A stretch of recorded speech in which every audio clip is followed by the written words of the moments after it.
People take better care of things they own. We all know this instinctively. You treat your own family car differently than a rental. You maintain your own home differently than a place you're staying temporarily. And founders behave differently than hired managers. This is not about good versus bad people. It's about something much simpler. Ownership changes behavior. But very few people stop to ask why.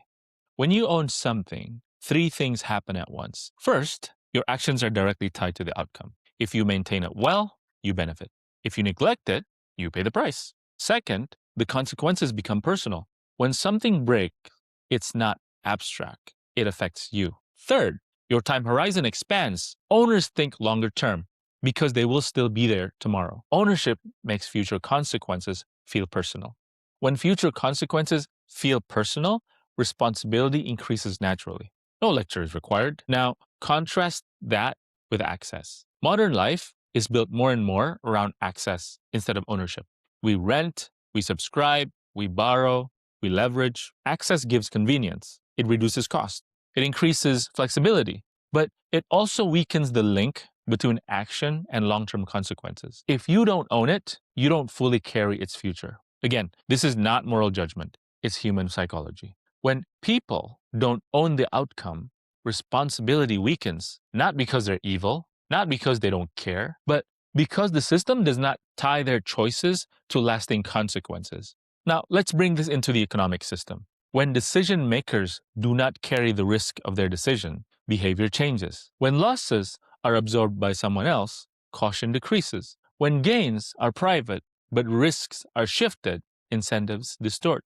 This is not about blaming individuals. It's about understanding incentives. Systems shape behavior. Ownership is what connects reward and responsibility.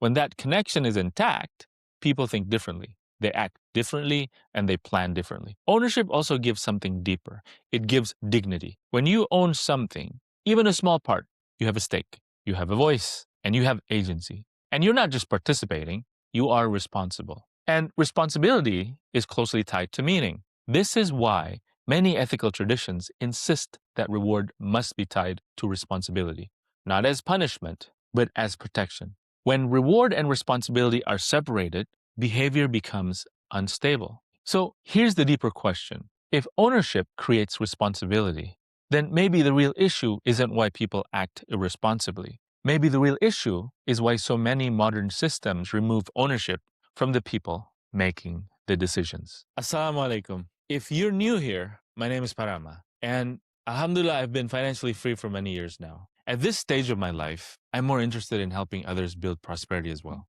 but inshallah, in a way that is halal and sustainable. Over time, I developed a step-by-step framework for halal prosperity so people can build a successful life in this world and inshallah aim for sadaqah jariyah, which is an ongoing deeds that continue to benefit others even after they're gone. I presented this framework at the World Bank in Washington, D.C. At its core, the framework is pretty simple, actually. First, learn how to protect your wealth, then grow it responsibly, and finally, distribute that wealth in ways that create lasting legacy and benefit. This channel is where I walk through that framework step by step. We start from the foundation of how money actually works, then move into protecting wealth first, then creating wealth responsibly, and eventually how that prosperity can support others, endure over time, and contribute to a life that balances deen and dunya. If this way of thinking about money and prosperity resonates with you, you're in the right place.